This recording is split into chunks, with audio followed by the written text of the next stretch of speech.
Good evening. I hope everyone is doing absolutely fantastic tonight. So I do have two disclaimers just to mention before I start my presentation. The first one has already briefly been mentioned, but it is a bit of a trigger warning. So the content that I am going to discuss will be around mental health, and I am going to talk a little bit about suicide. So I understand that these topics can be upsetting or overwhelming to some people, so do feel free to leave the room if it does become too much for you. The second is that I'm an extremely anxious person, therefore please note that I'm not the most confident public speaker, and this is 100% the biggest audience I've ever stood in front of. So please do bear with me if my voice does get a bit shaky or I do need to take a breath. I do apologise in advance. I'm here today because this is a topic that I'm extremely passionate about and I believe needs to be shared. I'm currently studying psychology and sports science at Murdoch Uni, have a mental health first aid certificate and am recently just become the Lifeline WA Youth Ambassador. Thank you. Hi, I'm Lily and I'm mentally ill. Let me take you back on a journey 5 years ago. This is me, a 16-year-old girl, training 38 hours a week at the West Australian Institute of Sport for artistic gymnastics, attending multiple national training camps a year at the Australian Institute of Sport, and ideally only having 4 days break throughout the year. Another side note is that I was still attending school like any other normal kid would, except I'd miss 3 hours of it a day due to going to training. I can understand that to most kids, this would probably sound like a dream, but it was not. I still had the exact same expectations as every other child at school did. I just had to work a lot harder to keep up with the missed content from those hours of school I'd be absent. I'd been doing this since I was 8 years old, and it had become a place that I'd recognised very well. Gymnastics became the only sport I knew. I was confident in understanding the sport, the elite sporting world. I was comfortable in it, but it was not a safe space for me to be in. It was a place where I can confidently say I was emotionally abused. I was told I was never going to be good enough, never trying hard enough. I was overweight. I was not worth putting time into. These messages had been ingrained into my head since I was 8 years old. They'd become something I would hear so often that I began to believe everything I was being told. I would only ever believe that I had done something well if I got the validation of others. I would only feel proud of my achievements if someone else would tell me that they were proud of me. And for God's sake, I was a multiple national champion on apparatus and represented my country for that sport. But I still was never proud of myself. After 8 years of repeating the same cycle every day, I'd become so emotionally drained and physically fatigued. But why did I stay? I was confused and scared. I feared letting people down, feared leaving the only place I felt like I understood and the only place I thought I belonged. Fast forward 4 years and here I am advocating for mental health awareness. I'm currently diagnosed with major depressive disorder, social anxiety and perfectionism. And yes, I do take antidepressants every morning after I eat my breakfast just to try and get me through my day. Mental health and mental illnesses are so prevalent within society, and more people than you probably realise are currently battling the extra demons inside their head. However, for some reason, it is one of the tabooest subjects currently going around. I do believe that the world is making progress in supporting and understanding those with mental illness, but there is still an extremely long way to go.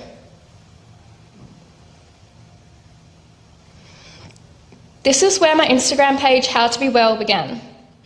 When I first began struggling, I was so embarrassed and ashamed to speak up about what I was feeling. I had never heard of someone else feeling the same way or speak openly about their struggles mentally. Of course, I had heard of depression and suicide. I had even had one of my friends lose their life from suicide, but that was it. I didn't know the symptoms or that other people were experiencing the awful emotions that go with it. I was so scared of judgment from others that I just kept it all to myself. The moment I broke down in front of my mum changed my journey instantly and most likely saved my life. I felt the weight of the world lift off my shoulders and I felt safe again. The topics I talk about reflect on my journey and things that I've learned on the way. From issues with sleep and taking medication, but also empowering and encouraging others to start that conversation and to take mental health seriously, as it is an illness and an illness that can kill. The use of social media has been a form of therapy for me and hopefully a space where others can gain power about their journey and spread the awareness needed. I felt so lonely, overwhelmed with life, and was near the point of giving up. I knew that I was not the only person that felt this type of way, but for some reason it was so hard for me to talk about it. I felt so silenced and I felt so much weight on my shoulders. I knew something needed to change and that people around the world needed to feel comfortable talking about how they feel. Personally, I've experienced suicidal thoughts and ideations, and at times they've almost become very real. I would get extremely irritated and frustrated about how intense the thoughts would get because I knew it wasn't really the reality of what I wanted. I still get those days where the thoughts come back, where I feel useless, unworthy, ugly, a burden, and that there is no place for me in the world. But thanks to the amazing support system I have around me, they can refocus my thoughts on what reality really is. I've been to the emergency room in hospital because of my thoughts. I see a psychologist frequently, and I try to be open with the people around me. Reaching out for help is the one thing that's going to save you. Don't be afraid to talk about how you're feeling. It's always a better option for someone else to be aware of your emotions. Depression truly is a silent killer because there is not any obvious visible symptoms to the eye. Most mentally ill people have learnt how to put on an act when they are in public, so you would never really know what's going on underneath the surface. Therefore, to prevent suicide, we have to consciously check in on those we love and be open to having a real conversation with them. And we have to encourage those we care about to be honest with their emotions and to not be afraid. It's okay not to be okay, and together we can create hope. Having both anxiety and depression can be one of the most mentally frustrating things, so please understand that we are trying our best. Being depressed isn't just a choice. People don't choose to be sad, unmotivated, tired, etc. It's a real illness, just like any other illness in the body. So please stop telling people with depression to just be happy. It doesn't help, it only makes us feel more guilty, more angry and sadder. All we ask is to be listened to and reassured that we will be okay, because we will be, but it can be hard to remember sometimes. Give them a hug and let them know you care. Just please, please, please stop telling us to just be happy. It's wanting to sleep all day, but not being able to keep still. It's feeling like something bad is going to happen, but not having the energy to do something about it. Your body is burning on the outside, but frozen cold on the inside. It's the need for constant reassurance, but not being motivated enough to work for it. The contradictions of both illnesses exhaust people to their end, constantly going back and forth in emotions to the point where they want to just pull their hair out. I'm one of those people. I toss and turn at night trying to find some sort of compromise for both arguments. I'm in a never-ending fight inside my head, and sometimes it gets too much, only for a chance to recharge and start again. So please be patient with people. Sometimes it just gets too much and we shut down. We don't mean it, it's just what we need to do.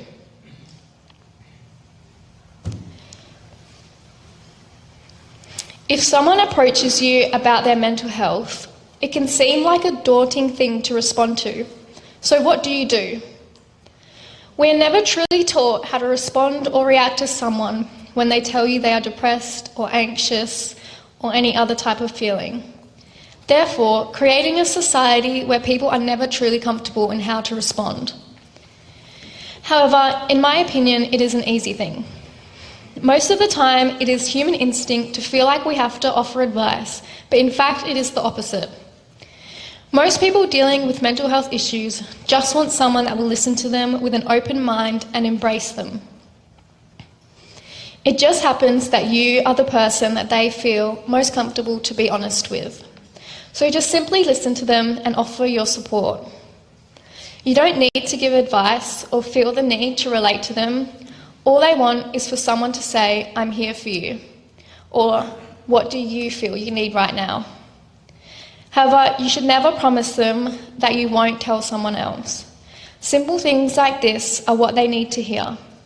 So just be open to listening to how they are feeling and offer them support. You are not responsible for taking on their troubles and giving them advice. You're there to listen. That's the best comfort you can give. To summarise my message, here are 5 myths about mental illness that I believe need to be broken. The first is that people with mental illness are weak. The second is that medications make you lose your emotions. The third is people who seek therapy can't help themselves. Number 4 is people that speak openly about their mental health and suicidal ideations are attention seekers. And number 5 is mental health should be private and should not be spoken openly about. To finalise, here are 5 things you can implement into your program that I wish I had when I was training as an athlete, which will better the mental well-being. The first is to encourage athlete bonding. One of the most beneficial things I believe that I had when I was training that got me through all those tough times was the strong bond that I had with the other girls there, and I don't believe I would have gotten as far as I did without them. So athlete relationships are really important. Build trust between coaches and athletes. You want your athlete to be able to feel like they can trust you and be open with you and not feel like you're going to judge them if they come to you with an issue. Ask your athletes how they are really doing and actually listen to them. There were times when I was training where we would do surveys every morning reflecting on how we were feeling, how we slept, and they would look at them, but they would just completely disregard them. So we would tell them how we were feeling, but they would do nothing about it. Your feedback doesn't always have to be negative. So constructive criticism is always good, but you also want to give positive feedback to your athletes because athlete motivation is going to come from when they feel like they are capable of doing something and that they can achieve something. So telling them that they're doing something well is just going to increase their motivation and want to be a part of the club. I've been taught to use the sandwich approach. So the bread is something that they've done really well, so that's the top. The middle is something that they can work on, and then again finish again with something that they've done well, so that can stay in their mind. And don't neglect an athlete. So if you have an injured athlete, treat them all the same. Give your injured athlete the same respect that you would give to a normal athlete because they want to still feel like they're being cared for and they are an important part of the program. We are not weird for needing a little extra support, and we are not weird for reaching out for the help we need. Thank you.